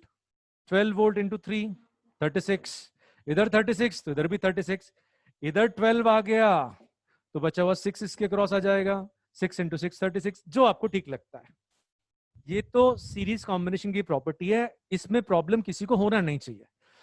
तो यहां पर फाइनली चार्ज बहुत इजीली निकाल सकते हैं। चार्ज कैलकुलेशन में कोई प्रॉब्लम, जो 36 म्यू कूलम निकाला, एनी प्रॉब्लम? जो आपको बेटर लग रही है, जिसको जो अच्छी लगती है मेथड वो यूज करे, है ना। तो लेकिन यहां पर यदि अपने को चार्ज फ्लो निकालना है तो इनिशियल टोटल चार्ज इन दोनों का मिलकर कितने है, सिर्फ ये बताओ। तो सीरीज है इसलिए ये दोनों का इनिशियल टोटल चार्ज मिलके 0 आएगा इन दो प्लेट्स का। बट यहां पर नहीं है, ब्रांचिंग होगी तो अब ये सीरीज में नहीं है। ये केस बहुत क्रिटिकल है। ये 3 म्यू, ये 6 म्यू, ये 3 ओम और ये 6 ओम। अब यदि इसके क्रॉस पोटेंशियल डिफरेंस निकालना है तो ये दोनों ना सीरीज में है ना पैरेलल में है। ये दोनों ना सीरीज में है ना पैरेलल में है। तो यहां काम करने के लिए बहुत ध्यान से सुनो भाई, ये वाला पोटेंशियल डिफरेंस और ये वाला सेम कर दिया आपने, स्विच क्लोज किया, तो अब इसके क्रॉस डायरेक्टली पोटेंशियल डिफरेंस मिलेगा ही नहीं, बिल्कुल नहीं मिलने वाला है। ये पोटेंशियल डिफरेंस इसके क्रॉस आ जाएगा और इसके क्रॉस पोटेंशियल डिफरेंस इसके क्रॉस भी आ जाएगा। तो हमको ये समझना है कि पहले दोनों सीरीज में थे तो सीरीज कॉम्बिनेशन की प्रॉपर्टी यूज करके कोई भी कैलकुलेशन परफॉर्म कर सकते थे, लेकिन अब ये सीरीज में नहीं है क्योंकि ब्रांचिंग आ गई। और ब्रांचिंग आ गई तो अब काम करने का तरीका एक बार फिर रिपीट कर रहा हूं, इसके क्रॉस पोटेंशियल ड्रॉप निकालो, ये दोनों पैरेलल में, ये दोनों पैरेलल में, ये प्रॉपर्टी यूज करना है। और इसके क्रॉस पोटेंशियल ड्रॉप कैसे निकालेंगे, सुनो ध्यान से, बहुत इंपॉर्टेंट है। ये जो ब्रांचेस है ना स्टेडी स्टेट में, ध्यान से सुनेंगे, इनमें करंट नहीं जाएगा, यहां कोई करंट नहीं जाएगा। स्टेडी स्टेट में जिस ब्रांच में कैपेसिटर रहता है उस ब्रांच में करंट नहीं जाता है, इस ब्रांच में कोई करंट नहीं रहेगा, इस ब्रांच में करंट नहीं रहेगा, तो भाई इस ब्रांच में भी करंट नहीं रहेगा। ये दोनों ओपन हो गए ना, इन दोनों कैपेसिटर्स का चार्ज फुल चार्ज, तो इधर करंट नहीं इधर करंट नहीं, तो इस ब्रांच में भी करंट नहीं, क्योंकि इधर करंट आएगा तो जाएगा किधर, इसमें करंट जीरो, इसमें करंट जीरो, तो ये करंट जीरो, तो ये वाली ब्रांच भी हट जाएगी। तो समझना ये है कि भाई यहां पर ये वाला पोटेंशियल डिफरेंस निकालने के लिए कैपेसिटर वाली ब्रांचेस हटा दो। स्टेडी स्टेट में ऐसे ही तो काम करते हैं, जिस ब्रांच में कैपेसिटर हटा देते हैं। तो भाई ये तीनों ब्रांचेस हट गई तो देखो एक सिंगल लूप मिल रहा है, इधर करंट नहीं आ सकता, ये दोनों अभी भी सीरीज में, ये डेफिनेटली सीरीज में है क्योंकि इधर करंट नहीं जा सकता। तो करंट आएगा 18 divided by 9, 2 ampere, 2 ampere current आएगा तो इधर 6 वोल्ट आया और ये 12 वोल्ट आ गया। तो ये 6 वोल्ट, तो इसके क्रॉस भी 6 वोल्ट, ये पॉजिटिव ये नेगेटिव है ना। वो पोलैरिटी तो ऐसे ही डिसाइड करेंगे, पॉजिटिव नेगेटिव। पोलैरिटी में प्रॉब्लम नहीं आनी चाहिए, पॉजिटिव प्लेट से चलना चालू करो, पॉजिटिव नेगेटिव। इसके क्रॉस 12 वोल्ट आ गया, 12 वोल्ट, तो इसका चार्ज, इस प्लेट का चार्ज 6 वोल्ट, तो ये भी 6 वोल्ट, तो इधर 3 म्यू एफ इंटू 6 वोल्ट, तो ये वाला चार्ज लिख देता हूं -18 म्यू कूलम। इधर पॉजिटिव चार्ज रहेगा 12 वोल्ट और इधर 6, Q is equal to C V, Q is equal to C into V, तो यहां +72 म्यू कूलम। तो इन दोनों का फाइनल चार्ज निकालना है, इधर +72 इधर -18, तो फाइनल टोटल चार्ज 72 और -18 यानी 54 म्यू कूलम। पहले कितना था 0, अब दोनों का टोटल चार्ज कितना आ गया 54, तो कितना फ्लो हुआ 54 म्यू कूलम, 54 म्यू कूलम। ठीक है, ये एक बार इसको और समझा रहा हूं, ठीक है।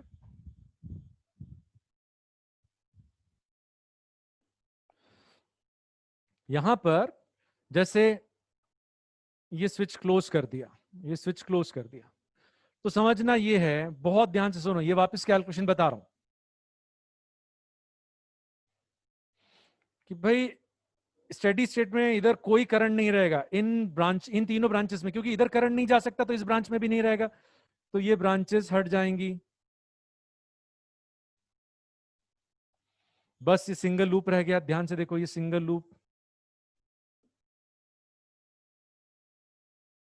तो टोटल रेजिस्टेंस जो है 9 है, टोटल ईएमएफ 18, 18/9, 2 एम्पियर का करंट आ गया, 18/9 2 एम्पियर, 2 एम्पियर है, तो ये वाला पोटेंशियल डिफरेंस इसके क्रॉस आ गया, I R 6 volt, I R इधर बचा हुआ 12 वोल्ट आना ही चाहिए, लेकिन आई आर से भी 12 आ रहा है।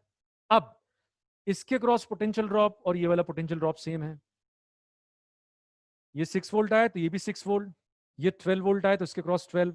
अब ये यूज करेंगे, पहले ये दोनों सीरीज में था, अब इनको यूज करके मिलेगा, तो 6 वोल्ट, तो इधर चार्ज की value Q is equal to CV, तो चार्ज आया 18 म्यू कूलम, बाद में पोलैरिटी देखेंगे, 12 वोल्ट तो इसके क्रॉस भी 12 वोल्ट, तो CV 72 म्यू कूलम। हाँ, यहां नेगेटिव चार्ज रहेगा और यहां पॉजिटिव चार्ज, ये पोलैरिटी पॉजिटिव पॉजिटिव प्लेट से चले, पॉजिटिव नेगेटिव पॉजिटिव नेगेटिव, तो इन दोनों प्लेट्स का फाइनल टोटल चार्ज निकालना था +72 और -18, ये -18 इधर आ जाएगा, +72 इधर, 54 म्यू कूलम। ठीक है,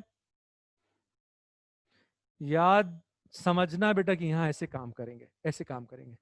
ठीक है, एब्सोल्युटली क्लियर, चलो बहुत ही बढ़िया, समझ आ गया, चलो बढ़िया, स्क्रीनशॉट लेना है तो ले लो, और इसको ना एक स्टेप में निपटाना, वो तो मैंने समझाने के लिए डायग्राम ड्रॉ किया है, आप इसको यहीं फाइनल फिनिश कर देंगे।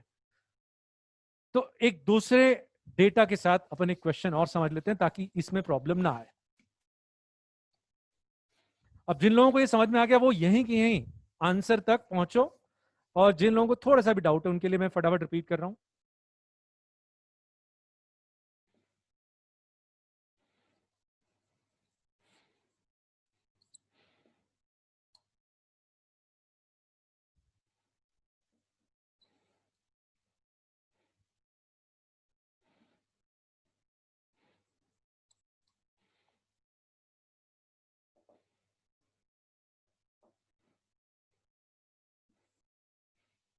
इस स्विच के थ्रू चार्ज पूछा है, कितना चार्ज फ्लो होगा। ठीक है, जिन लोगों को समझ में आ गया फटाफट सॉल्व करो। जब ये स्विच ओपन है तब यदि कोई कैलकुलेशन परफॉर्म करना है तो भी हटा दो इसको, ये दोनों मिलके 24 शेयर कर रहे हैं, तो 12 वोल्ट इसके क्रॉस हो जाएगा, 12 वोल्ट इसके क्रॉस हो जाएगा, charge 24 +24 -24 mu coulomb, Q is equal to CV, इधर +24 इधर -24, तो ये निकालना मत, इन दोनों का इनिशियल टोटल चार्ज कितना आया 0। लेकिन यदि कुछ कैलकुलेट करना है तो सीरीज कॉम्बिनेशन की सारी प्रॉपर्टीज यूज कर सकते हो, लेकिन यदि सिर्फ चार्ज फ्लो कैलकुलेट करना है तो सुनिए ध्यान से, ऐसा देखा इन दोनों का सीरीज कॉम्बिनेशन, तो इनिशियल टोटल चार्ज 0, फिर यहीं के इसी डायग्राम में स्विच क्लोज कर दो। अब इसके क्रॉस काम करने के लिए ये वाला पोटेंशियल डिफरेंस, इसके क्रॉस ये वाला पोटेंशियल डिफरेंस, और ये दोनों सीरीज में, क्योंकि ये ब्रांच हट जाएगी, इधर करंट नहीं जा रहा ना, स्टेडी स्टेट में ये वाला करंट 0, तो यदि इन दोनों में करंट 0 आ रहा है, जंक्शन रूल से इसमें भी करंट कितना रहेगा 0, तो ये हट जाएंगे, कैपेसिटर वाली ब्रांचेस हट जाएंगी, सिंगल लूप मिला। बताओ नीचे करंट कितना रहेगा 24/3, 24 वोल्ट टोटल ईएमएफ और टोटल रेजिस्टेंस, ये हटने के बाद उसको हटा के देखो 24/3 8 एम्पियर, तो ये वाला पोटेंशियल डिफरेंस आ गया आई आर, इधर आई आर 16 वोल्ट, ये 8 वोल्ट इधर आ जाएगा, ये प्लस ये माइनस, तो यहां चार्ज की value with sign CV 16 mu coulomb, लेकिन इधर -16 म्यू कूलम क्योंकि नेगेटिव प्लेट है, यहां 16 है और ये 2 है, तो charge Q is equal to C V 32, इधर +32, तो फाइनल टोटल चार्ज आ गया +16 म्यू कूलम। तो चार्ज फ्लोइंग कितना आ गया? 16 म्यू कूलम। और बहुत सारे लोगों को मिल गया, रवि बढ़िया। 176 किसका आ गया भाई? I think Vishwajit switch close क्यों कर दिया? अरे क्वेश्चन में दे रखा है कि स्विच क्लोज करने पे कितना चार्ज फ्लो होगा, तो हमने स्विच क्लोज करके फाइनल चार्ज निकाला। ठीक है, I think this is clear. नहीं और क्वेश्चन नहीं, अब थोड़ा आगे बढ़ेंगे भाई।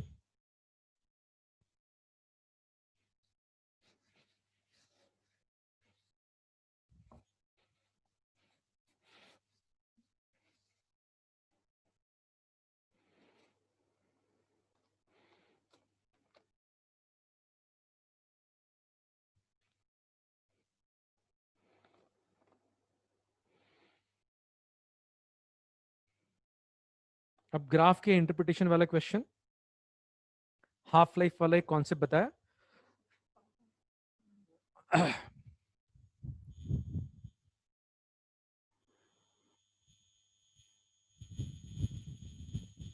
आज रेज आपको भेज दूंगा मैं, ठीक है? अच्छा, ये जो हाफ लाइफ वाला फंडा है, बहुत ध्यान से सुनेंगे। जैसे जो भी प्योर एक्सपोनेंशियल फंक्शन है, उसके लिए प्योर एक्सपोनेंशियल फंक्शन के लिए गिवन इंटरवल में फैक्टर ऑफ चेंज सेम रहता है, ये अपन ने देख लिया है। तो बहुत ध्यान से सुनो, जैसे कोई भी सर्किट है तो करंट तो रिड्यूस होगा, तो मान लीजिए आई नॉट है और एक हाफ लाइफ कंसिडर करेंगे, एक हाफ लाइफ में ये आधा हो जाएगा। दो हाफ लाइफ लेंगे, एक हाफ लाइफ में एक बार 1/2 मल्टीप्लाई होगा, है ना? तो एक हाफ लाइफ बाद 1/2 इनिशियल, दो हाफ लाइफ बाद ये 1/4 हो जाएगा, एक बार और इसमें 1/2 मल्टीप्लाई करेंगे तो 1/2 स्क्वायर TH। तो एक हाफ लाइफ में 2 का पावर 1 आएगा, आधा हो जाएगा। दो हाफ लाइफ में नीचे 4 आ जाएगा ना, 2 का पावर 2 हो जाएगा। तो ऐसे 5 हाफ लाइफ में 1/2 ऑफ इनिशियल। तो ये बहुत क्रिटिकल है, बहुत काम में आने वाला है कि एक हाफ लाइफ में, एक हाफ लाइफ बीतने के बाद जो प्योर फंक्शन है वो 1/2, दो हाफ लाइफ बाद ये हो जाएगा 1/4, तीन हाफ लाइफ बाद 1/8, ऐसी n हाफ लाइफ के बाद 1/2 तो कई बार अपने को ये टाइम मालूम रहता है तो अपन पता कर सकते हैं करंट कितना हो जाएगा। लेकिन कई बार ऐसा कहते हैं कि करंट जो है, मान लो कहते हैं करंट I0 से I0/64 हो गया है और आपको कहा है ये टाइम लगा है 600 माइक्रोसेकेंड। 600 माइक्रोसेकेंड्स में वो हो गया है I0/64। तो I0/64 यानी 2⁶ आई थिंक, ठीक है? मतलब यहां पर कितनी हाफ लाइफ के बाद ऐसा होगा? एक हाफ लाइफ में 2 का पावर 1 आता है, दो हाफ लाइफ में 2 का पावर 2 आता है। इसका मतलब यहाँ पे 6 हाफ लाइफ बीत गई हैं। तो ये जो टाइम दे रखा है this must be equal to 600 microsecond. तो यहां से हाफ लाइफ निकल जाएगी 100 माइक्रोसेकेंड, और यहां से आप टाइम कांस्टेंट या कोई भी और कैलकुलेशन परफॉर्म कर सकते हैं। तो इसको समझना है, इसको बहुत अच्छे से समझना है, ठीक है? 2⁵ is 32, 2⁶ is 64। Is the concept clear? क्योंकि ये लिखना भी है आपको, कॉन्सेप्ट क्लियर है तो वाई लिख दें।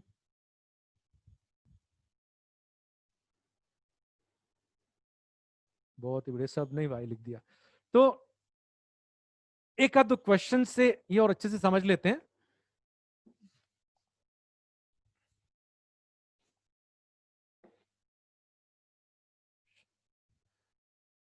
इन चार्जिंग सर्किट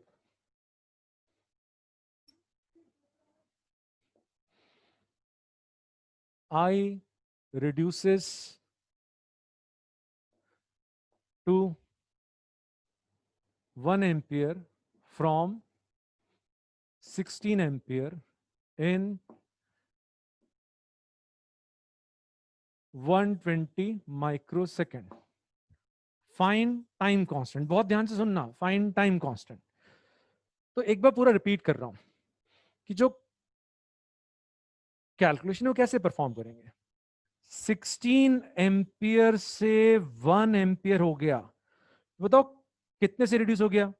मतलब इसका 1/16 हो गया है ना. करंट इनिशियल का 1/16 हो गया, 1/16 हो गया मतलब इस फैक्टर से चेंज हो गया. इससे पता चला 1/16 हो गया है करंट, मतलब इस फैक्टर से चेंज हुआ है. इस फैक्टर से चेंज होने में कितनी हाफ लाइफ लग जाएंगी. तो एक हाफ लाइफ में 1/2 आता है, 2 में 2 स्क्वायर, 3 में 2 क्यूब. तो यहाँ पे 2⁴ आ रहा है, मतलब कितनी हाफ लाइफ हो गई. मतलब ये जो टाइम है this must be equal to 4 half life. कितना दे रखा है 120 म्यू सेकेंड. तो 120 mu second must be equal to 4 half life. तो हाफ लाइफ आ गई 30 micro second which is ln2 into tau. यहां से टाउ आ जाएगा.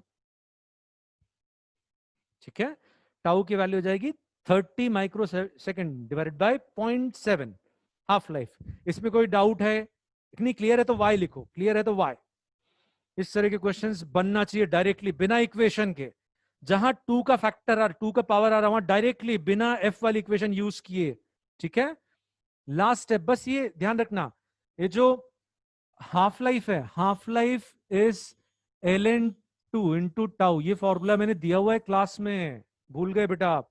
ठीक है, चलो इसको हटाते हैं, आगे बढ़ते हैं और एक लास्ट क्वेश्चन, फिर अपन नया टॉपिक चालू करेंगे. याद है ना बेटा, श्रद्धा उसी को यूज किया है. चलो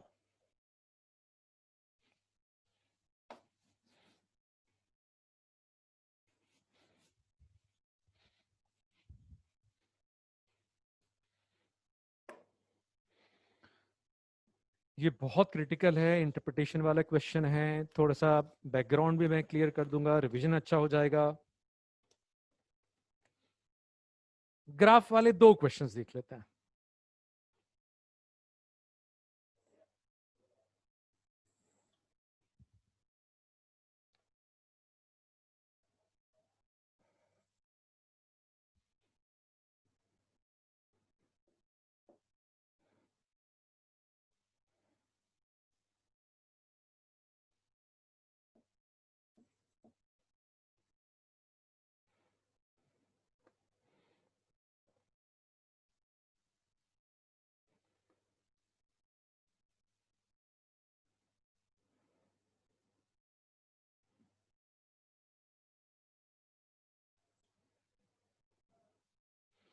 और दिया हुआ है a capacitor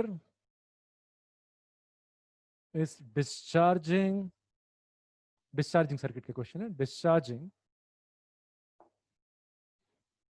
थ्रू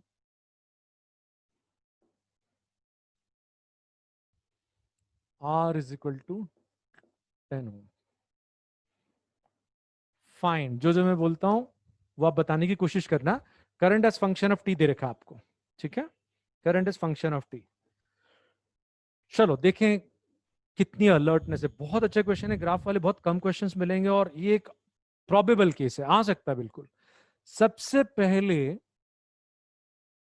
आप टाउ बताने की कोशिश करो. Try to tell the value of tau. Try this, I am giving you a chance. नया देखो, ये मैंने नहीं कराया तो कुछ नया एनालाइज कर रहे हो. टेस्ट में ऐसा होने वाला है, कुछ नए तरीके से डेटा दे दिया आपको, तो वो क्षमता होनी चाहिए नया केस एनालाइज करने की. ठीक है, कोशिश करो कि आप टाउ की वैल्यू बता पाओ. Try try try, a challenge, a wonderful challenge.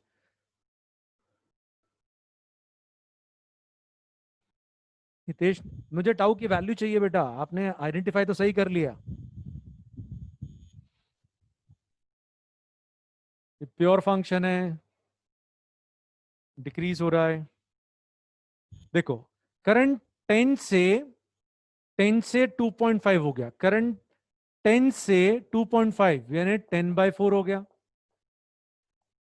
4 के फैक्टर से रिड्यूस हुआ तो 2 हाफ लाइफ, 1/4 हो गया, मतलब 2 हाफ लाइफ बीत चुकी हैं। 2 हाफ लाइफ इज 2.1 सेकेंड, मतलब इतने टाइम में करंट 1/4 हो गया, 1/4 होने में 2 हाफ लाइफ, तो हाफ लाइफ की वैल्यू आ गई 2.1/2 and half life is ln2 into tau. Half life is ln2 which is approximately 0.7 into tau. तो देखो यहां से 1.5 सेकेंड, 1.5 सेकेंड, कहीं गड़बड़ करी क्या मैंने? नहीं भाई, आप ना ln2 को 0.7 से रिप्लेस कर सकते हो, ठीक है। तो दो हाफ लाइफ इज 2.1, तो हाफ लाइफ की वैल्यू होगी 2.1 divide by 2, half life is equal to ln2 into tau. Is this clear? बहुत ही बढ़िया।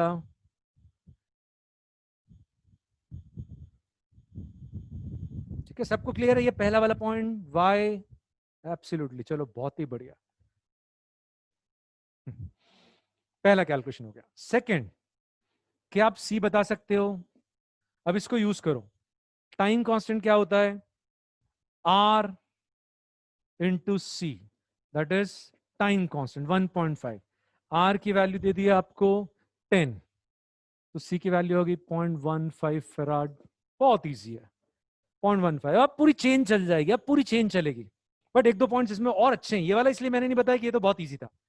अब आपको बताना है टोटल हीट डिसिपेटेड। देखें कितने लोग बता सकते हैं। टोटल डिस्चार्ज हो रहा है कैपेसिटर, तो टोटल कितनी हीट डिसिपेट होगी? ट्राई करो। ये हटा रहा हूं मैं क्योंकि ये दोनों समझ में आ गए हैं आपको। सी की वैल्यू 0.15,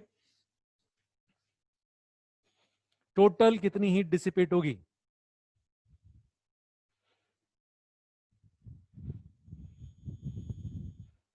देखो ध्यान से, ये कैपेसिटर डिस्चार्ज हो रहा है इस रेजिस्टेंस के थ्रू, और जितनी भी इसमें एनर्जी स्टोर्ड है सब इसके थ्रू डिसिपेट हो जाएगी। तो जो हीट जनरेट हो रही है that is half C V naught square. भाई जो भी इनिशियल पोटेंशियल डिफरेंस था वी नॉट, उसको यूज करके इनिशियल एनर्जी निकाल ली, जितनी भी इनिशियल एनर्जी थी वो हीट में कन्वर्ट हो जाएगी। तो ये तो आपको मालूम है, डिस्चार्जिंग में जो भी इसकी एनर्जी इनिशियली थी वो सब हीट में कन्वर्ट हो जाएगी। तो अब अपने को ये निकालना है, तो क्या क्या मालूम होना चाहिए? सी, सी अपन ने निकाल लिया कितना?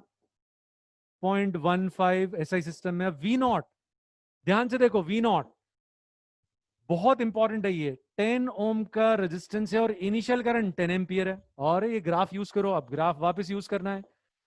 जो इनिशियल करंट है वो 10 एम्पियर है, तो इनिशियल पोटेंशियल डिफरेंस दोनों के क्रॉस हमेशा ही पोटेंशियल डिफरेंस बराबर रहेगा। तो इनिशियल पोटेंशियल डिफरेंस इसके क्रॉस 100 है तो इसके क्रॉस भी 100 है। ये बहुत इंपॉर्टेंट बैकग्राउंड। दोनों का कॉम्बिनेशन पैरेलल है तो दोनों के क्रॉस हमेशा पोटेंशियल ड्रॉप सेम रहेगा।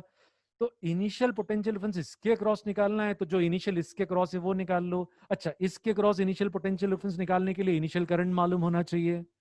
इनिशियल करंट आपको ग्राफ से मिल रहा है, तो इनिशियल करंट 10 एम्पियर, तो इनिशियल पोटेंशियल डिफरेंस इधर 100 वोल्ट, तो इसके क्रॉस भी 100 वोल्ट, वही तो चाहिए। तो 0.075 इंटू 1 2 3 4, तो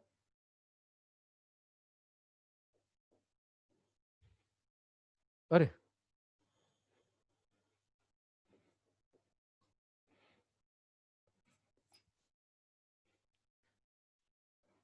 750 जूल, 750। हाँ, आंसर आपका गड़बड़ हो रहा, कोई बात नहीं, कॉन्सेप्ट समझ में आ गया। हो सकता है मेरा कैलकुलेशन उसमें भी एरर हो, डोंट माइंड इट। ये देखना है भाई, सी अपन ने निकाला एक बार फिर, यहां करंट 1/4 हो गया, करंट 1/4 हो गया, मतलब ये टाइम 2 हाफ लाइफ के बराबर है। तो यहां से हाफ लाइफ निकाली, हाफ लाइफ से टाइम कांस्टेंट निकाला, half life is ln2 into tau. Tau से आर की वैल्यू मालूम है, tau is equal to R into C, R की वैल्यू मालूम है तो सी की वैल्यू निकाली। चलो सी का कैलकुलेशन हुआ, और वी दोनों के क्रॉस पोटेंशियल डिफरेंस सेम है, तो इनिशियल पोटेंशियल डिफरेंस पता करना है, तो इस रेजिस्टेंस के क्रॉस इनिशियल पोटेंशियल डिफरेंस मालूम होना चाहिए, तो इनिशियल करंट यूज करेंगे। Is this clear? एरिया निकाल के नहीं निकाल सकते बेटा, एरिया से कुछ भी नहीं मिलेगा इस ग्राफ के। मतलब क्या मिलेगा? टोटल चार्ज फ्लोइंग, और ये एरिया आप निकाल ही नहीं सकते बिना इंटीग्रेशन के, बहुत कॉम्प्लिकेटेड है। करंट टाइम ग्राफ के अंडर में एरिया जो है वो चार्ज होता है, उससे कुछ वो निकाले नहीं सकते आप, ठीक है ये। और फिर यदि अपने को पूछा है कैपेसिटर का इनिशियल चार्ज क्यू इनिशियल, तो सी इंटू वी इनिशियल, सी अपन ने निकाल लिया, वी इनिशियल 100 निकाल लिया, सब कुछ निकल गया। You can find everything. This is how you use the graph. Graph को ऐसे यूज करते हैं।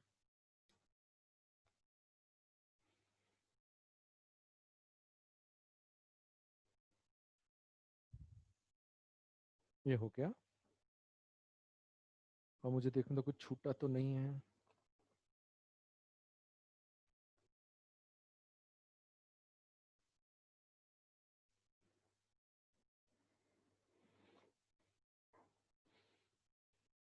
चलो,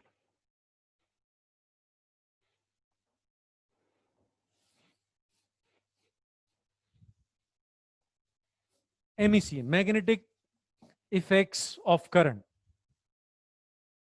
हेडिंग डाल दे नए चैप्टर की, magnetic effects of current.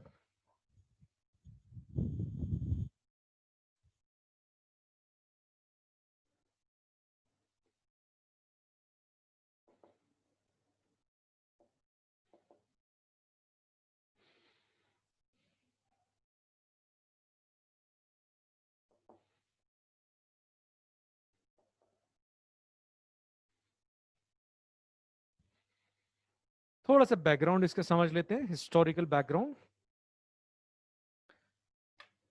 What is magnetic field? Basically magnetic field calculation से स्टार्ट करेंगे। मतलब यहाँ जो कवरेज है वो ऐसा रहेगा कि पहले अपन मैग्नेटिक फील्ड कैलकुलेट करना सीखेंगे, और फिर सीखेंगे मैग्नेटिक फील्ड का फोर्स कैसे निकालना है। मैग्नेटिक फील्ड का फोर्स इस ऑर्डर में काम करेंगे।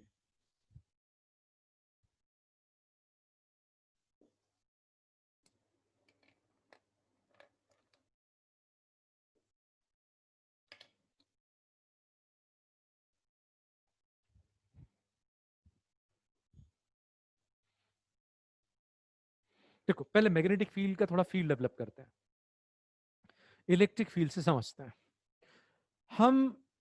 अब मॉडर्न फिजिक्स में कैसे काम करते हैं, तो यहाँ एक चार्ज Q1 रखा है और दूसरा चार्ज Q2 उसके पास में रखा है। तो ये इसके ऊपर जो फोर्स लगा रहा है वो हम डायरेक्टली लिख सकते हैं, F is equal to K Q1 Q2 by R square. But इसको ऐसे विजुलाइज करते हैं। अब हम ऐसा नहीं कहते हैं कि Q1 डायरेक्टली Q2 पे फोर्स लगा रहा है। बात करने का तरीका थोड़ा सा चेंज करके बात करते हैं। कह सकते हैं कि Q1 Q2 पे फोर्स लगा रहा है, लेकिन हम आजकल मॉडर्न फिजिक्स में कैसे काम करते हैं, हम कहते हैं कि Q1 अपने चारों तरफ एक इलेक्ट्रिक फील्ड सेटअप करता है, और वो इलेक्ट्रिक फील्ड Q2 पे फोर्स लगा रही है। बस बात करने का तरीका चेंज कर रहे हैं, और इसका बहुत बड़ा इंपैक्ट फिजिक्स पे पड़ा। आज नहीं समझ सकते हैं, मॉडर्न फिजिक्स के बहुत सारे नए इन्वेंशंस इसके ऊपर बेस्ड है, फील्ड कॉन्सेप्ट के ऊपर। आज सब जगह फील्ड कॉन्सेप्ट यूज होता है, डायरेक्ट फोर्स के साथ काम नहीं करते हैं। ऐसा नहीं काम करते हैं कि Q1 डायरेक्टली Q2 पे फोर्स लगा रहा है। जो भी साइंटिस्ट तो वैसे काम करते हैं कि Q1 पहले फील्ड जनरेट करेगा और वो फील्ड Q2 पे फोर्स लगाएगी। तो यहां इस Q1 के डिस्टेंस R पे फील्ड हम निकालेंगे K Q1 bye R square, और ये जो फील्ड है इसको Q2 से मल्टीप्लाई करेंगे तो अपने को फोर्स मिलेगा। ये फील्ड का कॉन्सेप्ट है। कोई भी एक ऑब्जेक्ट दूसरे ऑब्जेक्ट पे जो फोर्स लगा रहा है उसको ऐसे ब्रेकअप करेंगे कि पहला ऑब्जेक्ट अपने चारों तरफ एक फील्ड जनरेट कर रहा है, और वो फील्ड दूसरे ऑब्जेक्ट पे फोर्स लगा रही है। ऐसे ग्रेविटेशनल फील्ड, ऐसी मैग्नेटिक फील्ड। एक मैग्नेट यहां रखा है, मान लो नॉर्थ साउथ ऐसा है, और इसके पास में दूसरा मैग्नेट रखा है। तो ये जो मैग्नेट है इसको अट्रैक्ट करेगा, तो ये मैग्नेट इसके ऊपर फोर्स लगाएगा। तो इसको ऐसे देखें कि ये मैग्नेट दूसरे मैग्नेट के ऊपर डायरेक्टली फोर्स नहीं लगा रहा है, ये पहले क्या जनरेट कर रहा है, मैग्नेटिक फील्ड, और ये मैग्नेटिक फील्ड इसके ऊपर फोर्स लगा रही है। तो मैग्नेटिक फील्ड की दो डेफिनेशन है। एक तो डेफिनेशन कि भाई किसी भी मैग्नेट के चारों तरफ का वो रीजन जहां वो दूसरे मैग्नेटिक सब्सटेंसेस पे फोर्स लगाता है। मैग्नेटिक फील्ड यानी रीजन ऑफ स्पेस जहां पर किसी भी मैग्नेटिक सब्सटेंस के ऊपर या कहें मैग्नेट के ऊपर फोर्स लगता है। तो ये अपने को समझना है कि ये मैग्नेटिक फील्ड कैसे कैलकुलेट की जाती है, और फिर सेकंड स्टेप रहेगी कि ये मैग्नेटिक फील्ड का इस मैग्नेट के ऊपर फोर्स कैसे निकालना है। ठीक है, तो मैग्नेटिक फील्ड की डेफिनेशन लिख लें। पहली definition, magnetic field is region of space around magnet region of space around magnet in which other magnetic substances experience magnetic force. Region of space around magnet in which other magnetic substances experience magnetic force.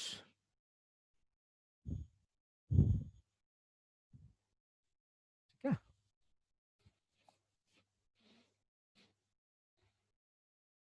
तो अब historical order समझेंगे। शुरुआत में लोगों को यह पता चला कि मैग्नेट जो है, परमानेंट मैग्नेट, सिर्फ मैग्नेट जो है ये मैग्नेटिक फील्ड जनरेट करता है और दूसरे मैग्नेटिक सब्सटेंसेस पे फोर्स लगाता है। शुरुआत ऐसी हुई। कुछ समय बाद ये पता चला कि जो मूविंग चार्ज है ये भी मैग्नेटिक, मूविंग चार्ज ये भी मैग्नेटिक फील्ड जनरेट करता है। ऐसा पता चला कि भाई ये भी मैग्नेटिक फील्ड जनरेट करेगा, वो मैग्नेटिक फील्ड दूसरे मैग्नेटिक सब्सटेंसेस पे या मैग्नेट्स पे फोर्स लगाएगी, ये पता चला। फिर कुछ समय बाद ये पता चला कि भाई ये जो परमानेंट मैग्नेट है, जो बार मैग्नेट है, ये भी इलेक्ट्रॉन्स के कारण ही मैग्नेट जैसा बिहेव करता है। तो इसके अंदर हर एक सब्सटेंस एटम से बना हुआ है और एटम के अंदर stationary nucleus and orbiting electrons हैं, मूविंग चार्ज है, हर एटम के अंदर मूविंग इलेक्ट्रॉन्स हैं। तो फाइनली ये पता चला कि जो मैग्नेट के अंदर के मूविंग इलेक्ट्रॉन्स है ना, इन्हीं के कारण मैग्नेट मैग्नेटिक फील्ड जनरेट करता है। तो फाइनली ये पिक्चर क्लियर हुई कि जो बेसिक सोर्स है मैग्नेटिक फील्ड का वो मूविंग चार्ज है।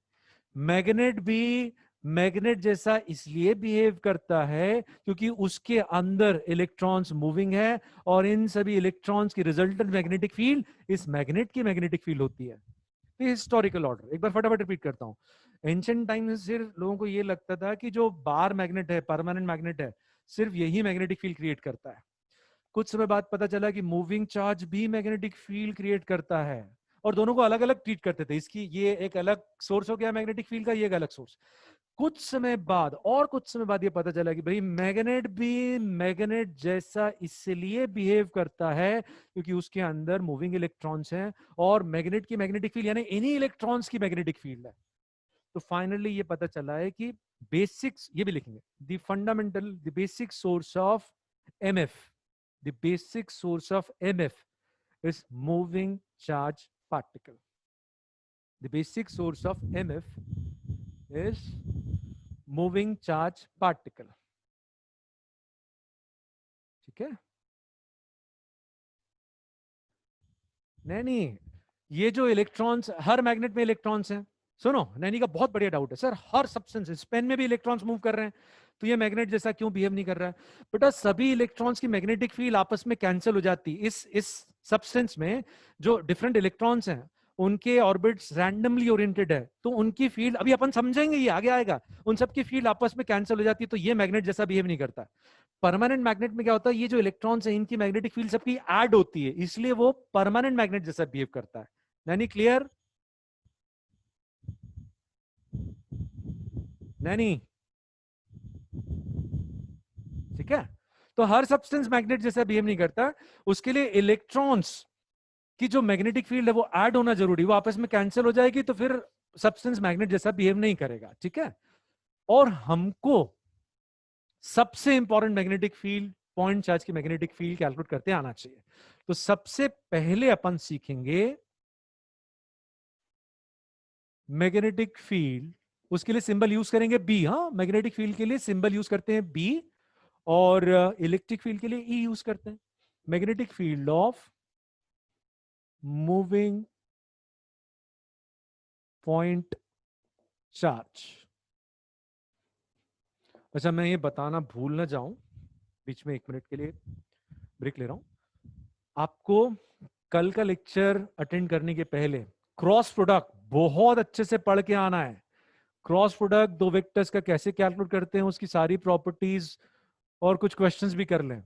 और दूसरा जो पॉइंट आपको रिवाइज करके आना है कि ईस्ट, यदि आपको सिर्फ ईस्ट डायरेक्शन दे रखा है तो नॉर्थ साउथ वेस्ट कैसे डिसाइड करते हैं। एक डायरेक्शन दे रखा है क्वेश्चन में तो बाकी तीनों डायरेक्शन और वर्टिकल डायरेक्शन कैसे डिसाइड करते हैं। तो ईस्ट वेस्ट नॉर्थ साउथ और वर्टिकल, कोई एक दे दिया है तो बाकी एक दे दिया है इनमें से, तो इनमें से मान लो ये दे दिया, तो ये चारों कैसे डिसाइड करेंगे? तो ये आप रिवाइज करके आए, ये तो मैं बताऊंगा ही बताऊंगा, ये एक बार फिर बताऊंगा मैं आपको, बट ये नहीं बताऊंगा कैसे दो वेक्टर्स का क्रॉस प्रोडक्ट निकालते, तो प्लीज डू रिवाइज। और एक पॉइंट और कहना है, अब आज आपको मैं रेस भेज दूंगा, कैपेसिटर की रेस भेज दूंगा। आपको अब क्या काम करना है, नेक्स्ट वीक मोस्ट प्रोबेबली अपन डाउट क्लास कंडक्ट करने वाले हैं।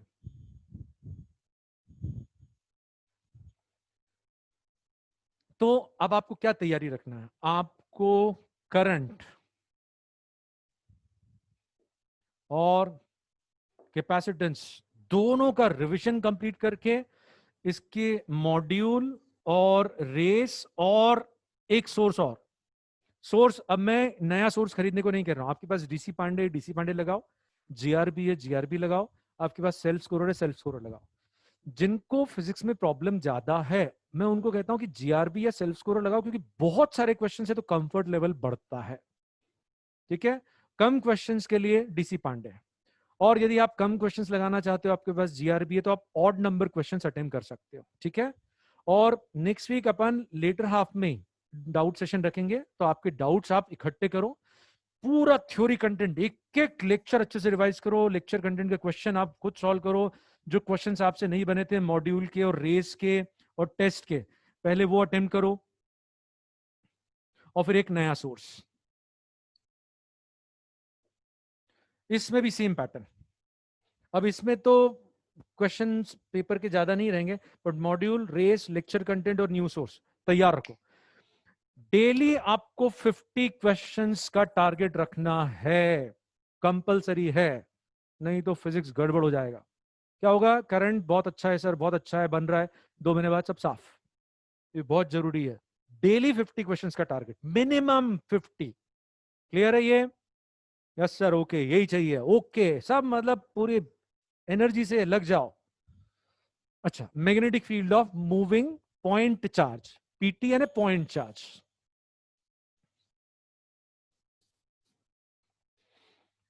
तो इसको लॉ जैसा ट्रीट करना है, this can not be derived, तो आपको ये एक्सप्रेशन याद रखना है, इसको यूज करना मैं सिखाऊंगा, इसके सारे टर्म्स में बताऊंगा।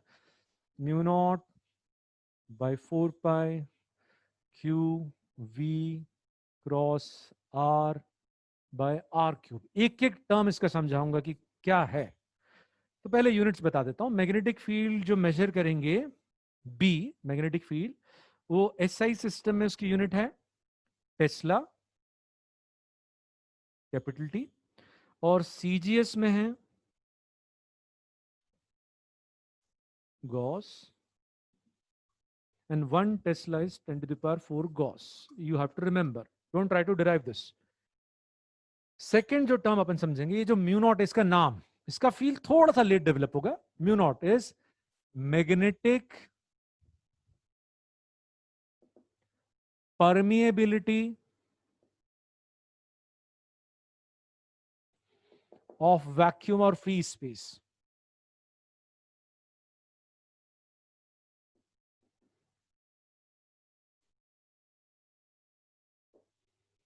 और म्यू नॉट बाय 4 पाई जो कांस्टेंट है, इसकी वैल्यू और इसकी unit, mu naught by 4 pi 10 to the power -7 in SI system equal to 1 in CGS system.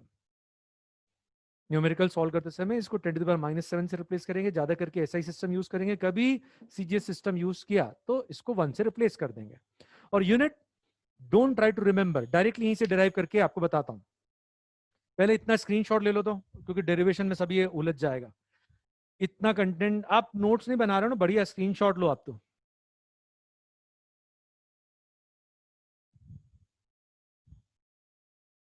अक्षत क्यों मिस करी क्लास? वैक्यूम और फ्री स्पेस, फॉर वैक्यूम और फ्री स्पेस, अथर्व वैक्यूम में अभी शुरू में अपन वैक्यूम या फ्री स्पेस में काम करेंगे तो म्यू नॉट यूज करेंगे। जैसे इलेक्ट्रोस्टैटिक में एप्सिलॉन नॉट अपन ने पढ़ा था ना, this is electrical permittivity of vacuum, vacuum में काम करेंगे तो एप्सिलॉन नॉट यूज करेंगे, किसी दूसरे मीडियम में काम करेंगे तो एप्सिलॉन नॉट के साथ एप्सिलॉन आर भी आएगा, रिलेटिव इलेक्ट्रिकल परमिटिविटी जिसको के कहते हैं वो भी आएगा। तो इधर भी वैक्यूम में काम करेंगे तो सिंपली म्यू नॉट यूज करेंगे, और किसी मीडियम में काम करेंगे तो म्यू नॉट के साथ म्यू आर यूज करेंगे। लेकिन अभी नहीं बेटा, अभी आप उलझ जाओगे, इसलिए मैं ये सब सिर्फ समझाना, क्या ऐसा आगे करेंगे। अभी तो आपको याद रखना है कि ये वैक्यूम के लिए म्यू नॉट ही काम में आएगा। इसको कहते हैं magnetic permeability of vacuum of free space air. और इतना अपने स्क्रीनशॉट ले लिया। अब यूनिट याद नहीं रखना, आप समझो, यही इस एक्सप्रेशन को तो घोटना है आपको। तो यहां से यूनिट कैसे डिराइव करेंगे, देखो, इसको, इसकी यूनिट निकालना, इसको एक्स बोल दो, ये टेस्ला, इसको एक्स बोल दिया, चार्ज की कूलम, वेलोसिटी की मीटर पर सेकेंड, है ना, ऐसे करना, ये एक्सप्रेशन में वैल्यू रख देना, टेस्ला, इसकी यूनिट निकालना, इसको एक्स कह दिया, चार्ज कूलम, वेलोसिटी मीटर्स पर सेकेंड, ऊपर एक आर यानी मीटर, नीचे आर क्यूब यानी मीटर क्यूब, डिस्टेंस है, आर डिस्टेंस है, आर डिस्टेंस रिप्रेजेंट करता है, इधर मीटर क्यूब। तो देखो मीटर स्क्वायर और यहां मीटर क्यूब है तो 1 मीटर बचा रह जाएगा, और कूलम पर सेकंड को एम्पियर से रिप्लेस कर दो, कूलम पर सेकंड को एम्पियर से रिप्लेस कर दो, तो एक्स उधर रह जाएगा, टेस्ला, ये जो एम्पियर है नीचे आ जाएगा, और ये मीटर, मीटर जो है ऊपर चले जाएगा, टेस्ला मीटर पर एम्पियर।